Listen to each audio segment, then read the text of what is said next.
नमस्कार, मैं हूँ प्रीति और आप देख रहे हैं नेट4 न्यूज। मुख्य समाचार। मधुबनी लोकसभा के एनडीए प्रत्याशी एवं सांसद अशोक कुमार यादव ने मीडिया को किया संबोधित। हमारा एक ही मुद्दा है विकास, एक ही मुद्दा है विकास। आर्थिक रूप से विकास हुआ, सांस्कृतिक रूप से विकास हुआ। यहाँ के बहुसंख्यकों का मनोबल जो गिरा हुआ था, आदरणीय प्रधानमंत्री जी के नेतृत्व में यहाँ के जो भी बहुसंख्यक समाज के लोग हैं, उनका सीना 56 इंच का चौड़ा है। पूरे भारत में 56 इंच का चौड़ा है। आप लोगों के समक्ष भारतीय जनता पार्टी के राष्ट्रीय महामंत्री श्री विनोद तावड़े जी, जो बिहार के प्रभारी भी हैं, और भारतीय जनता पार्टी के प्रदेश अध्यक्ष और बिहार के उप मुख्यमंत्री श्री सम्राट चौधरी और बिहार सरकार के उप मुख्यमंत्री श्री विजय सिन्हा के द्वारा अभी एक गीत लॉन्च किया गया है, बिहार में लॉन्च किया गया। आप सभी ने सुना है, बड़ा ही गीत ये आकर्षक भी है और जनता को दिल को छूने वाला ये गाना है।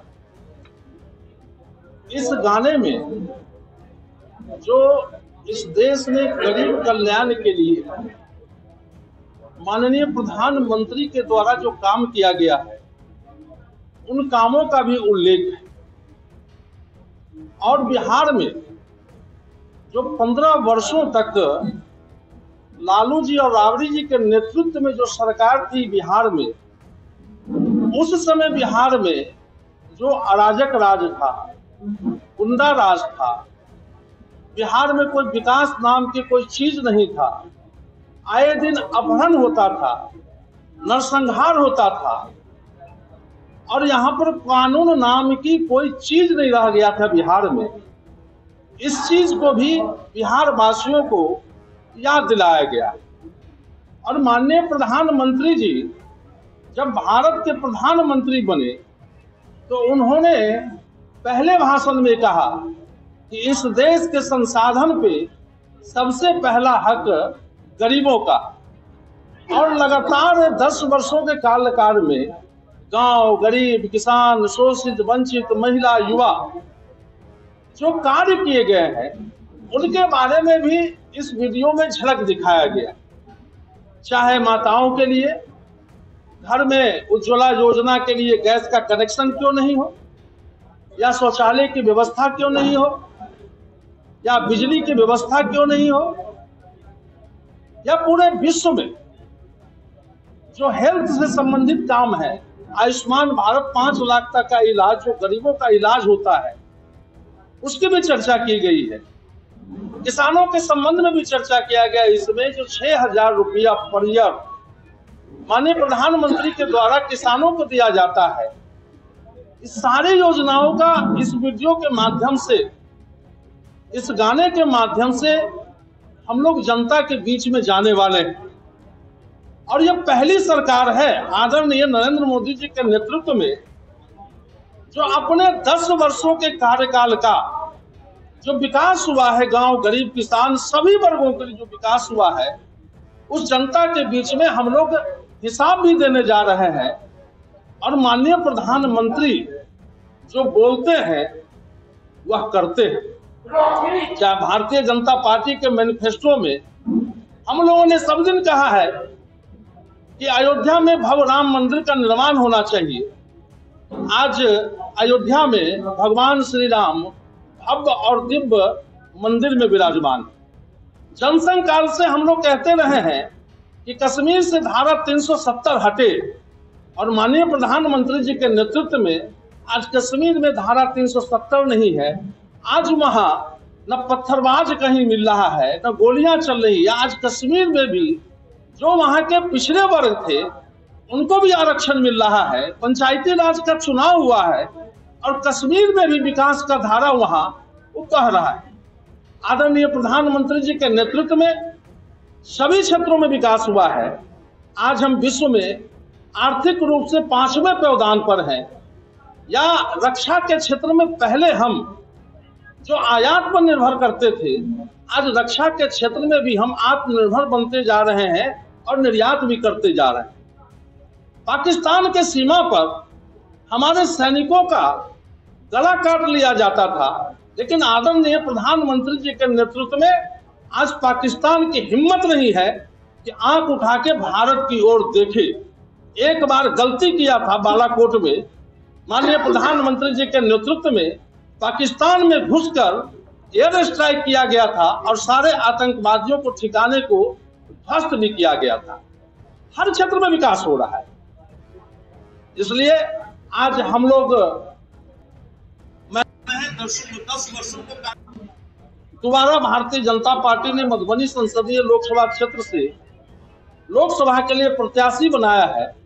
इसके लिए मैं आदरणीय प्रधानमंत्री जी, राष्ट्रीय अध्यक्ष जेपी नड्डा जी और गृह मंत्री श्री अमित शाह जी, हमारे राष्ट्रीय प्रभारी हैं विनोद तावरे जी और प्रदेश के अध्यक्ष श्री सम्राट चौधरी जी, उन तमाम केंद्रीय नेता और प्रदेश नेतृत्व को दिल के से आभार प्रकट करते हैं कि आपने मुझ जैसे कार्यकर्ता पर पुनः आपने विश्वास किया, पुनः आपने मैदान में उतारा।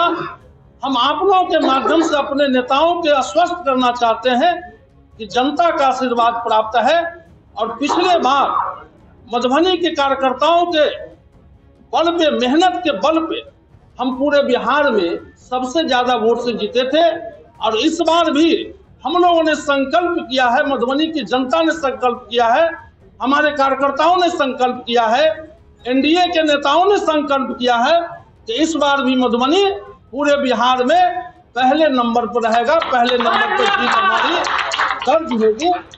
आप लोग यहाँ पर आए और हम लोगों के बीच में आप लोगों ने इस गाने को सुना, इसके लिए आप सभी मीडिया बंधुओं को हृदय से धन्यवाद देते हैं, आपके प्रति आभार प्रकट करते हैं। बहुत बहुत धन्यवाद। पिछले 5 साल में आपके द्वारा ऐसा कौन सा कार्य किया गया है जिसको लेकर आप चुनाव मैदान में जनता के बीच जाने वाले हैं? देखिए, सरकार की दृष्टि होती है, गंगा निकलती है गंगोत्री से, अगर गंगोत्री से गंदा पानी निकलना शुरू हो जाए तो गंगा को कोई साफ नहीं कर सकता है। इससे पहले जो सरकार थी केंद्र में, वहां से कोई विकास का कुछ चलता नहीं था। आदरणीय नरेंद्र मोदी जी के नेतृत्व में सरकार है और दिल्ली से जो पैसा चलती है गांव गरीब किसान के लिए, और उसमें जो काम हुआ है ये आदरणीय नरेंद्र मोदी जी के द्वारा हुआ है और जनता का जो सहयोग हमें दिया है, यहाँ से वोट चुन के हमको वहां भेजा है और सांसदों के बल पे वहां सरकार बनी है, इसलिए पूरे देश में आदरणीय प्रधानमंत्री के द्वारा ये विकास का काम हुआ है। लेकिन आप कहेंगे कुछ काम तो आपको मधुबनी में रेलवे स्टेशन जो विश्व स्तरीय सुविधा मिलने जा रहा है। आपको देख रहे होंगे मधुबनी में भी आपका नाला का निर्माण हो रहा है, मधुबनी में बाईपास सड़क का निर्माण हो रहा है, मधुबनी में मुख्य सड़क का आप देख रहे होंगे मंदिर तक उसका निर्माण हो रहा है।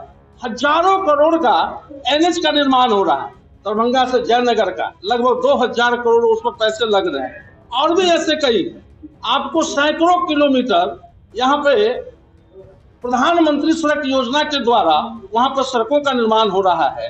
एक बार उठ के चले जाइए, आप बिस्फी चले जाइए, वहां पर प्रधानमंत्री सड़क की सेतु योजना के माध्यम से जो वहां पर पुल का निर्माण हुआ है, अगर वहां जाएंगे तो आपको लगेगा ग्रामीण क्षेत्रों में ऐसा पुल शायद ही भारत में कहीं मिलेगा। लगता है कि बॉम्बे के हम नरमन पॉइंट पर आ गए हैं, ऐसे पुल का निर्माण हो गया है।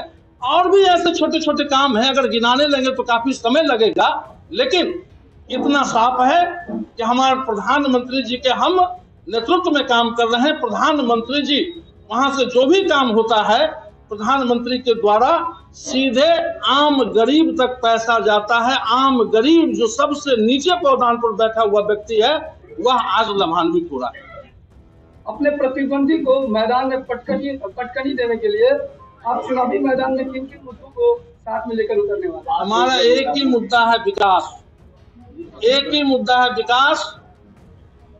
आर्थिक रूप से विकास हुआ, सांस्कृतिक रूप से विकास हुआ, यहाँ के बहुसंख्यकों का मनोबल जो गिरा हुआ था आदरणीय प्रधानमंत्री जी के नेतृत्व में, यहाँ के जो भी बहुसंख्यक समाज के लोग हैं उनका सीना 56 इंच का चौड़ा है, पूरे भारत में 56 इंच का चौड़ा है।